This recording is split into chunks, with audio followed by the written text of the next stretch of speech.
So you see that tree was huge. Watch this next clip. I replayed the exact same clip and watch the limb from this tree, this back, almost touching the roof of this house. That tree had clay rooted and it was about to fall on top of this house right here. See, watch right there. See that limb? I had cut the end of the limbs off with the pole saw from the top of the roof right there to get them off of it. And then I went over and cut that tree down because it wouldn't have, another wind or so, it would have landed right on that house.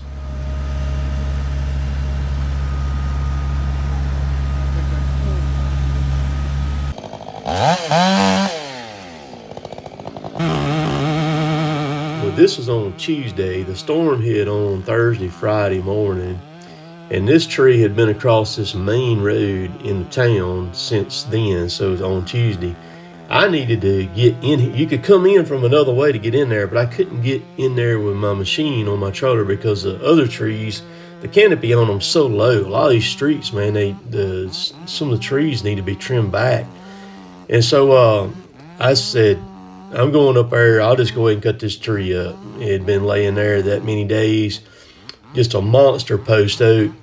And I mean, I get it. There's, nobody in the town handle this thing or whatever to get it out of the way, with the city. Of course, the city there in Jackson, I don't think they have any equipment. I don't think they have anything to handle nothing like this. So I went up there, cut on this thing for a while to where I could get it moved, but you can see in the clips, it's just a monster. That's a 28-inch bar I'm running on it, and like this limb here I'm working on, it's bigger than 28 inches on where it's attached to the tree back there.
Well, I'm about to get the road back opened up.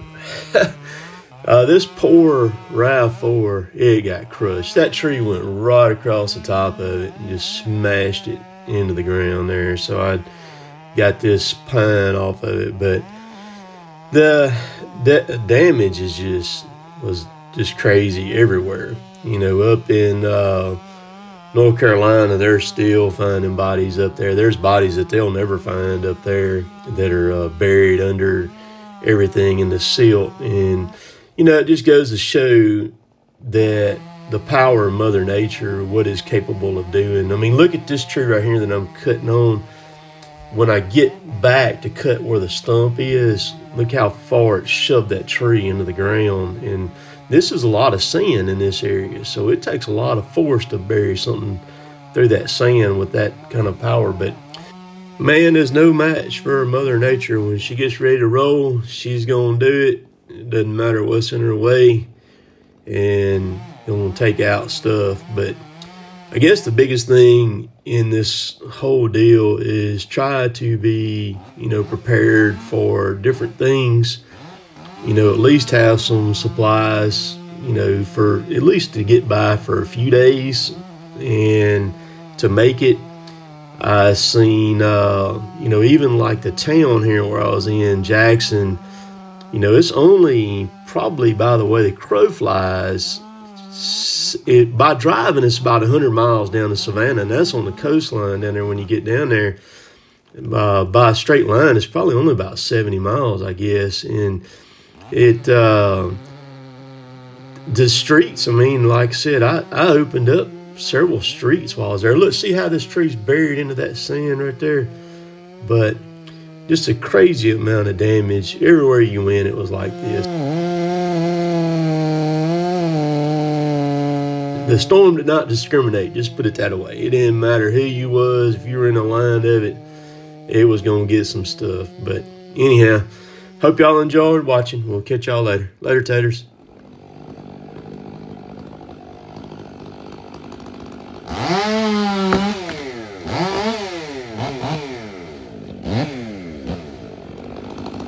So I was there in the area for 11 days straight. I don't know how much cutting I did. It was a crazy amount. I burnt a lot of saw gas, a lot of chain oil, sharpened saws. There was a lot of times I'd run a tank of gas and I'd sharpen the saw again. Bunch of different saws. I went through couple of different chains too while I was there sharpening up. But that was, you know, the end of September when the storm hit, and I was there from the end of September to the first week of October.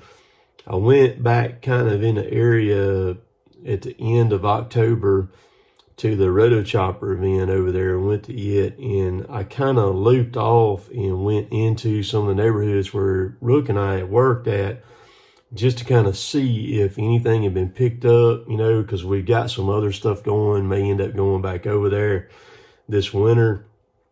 Went back in, and none of the debris had been touched on any of the places where Rook and I had worked. There are quite a few debris trucks running around all over the place in Augusta and all in the area, but there's just so much debris, unbelievable amount of debris that's got to be picked up. So it's going to be a slow process.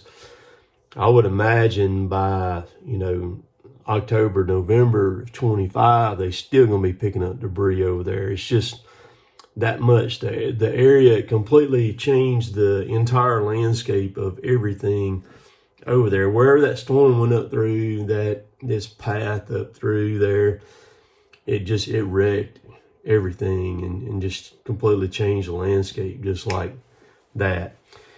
I did have had some people who were really good to me when I was fixing to work my way out of Jackson. Kurt, he stopped by. Well, he sent through somebody else. He sent me 3/5 of bourbon to me to take home with me, which I appreciated that. He said, just sending it to you, you know, as an appreciation for doing the work in the town. Because like I said, I opened up either 4 or 5 roads. I did so much cutting I couldn't keep up with everything that I was doing, and I didn't film very much. The stuff that I'm showing you, somebody else filmed it. I didn't film it. I just had them share the videos back with me. I wasn't going to deal with a camera or nothing like that, and so it is what it is. But appreciate y'all watching. We'll catch y'all later. Later, taters.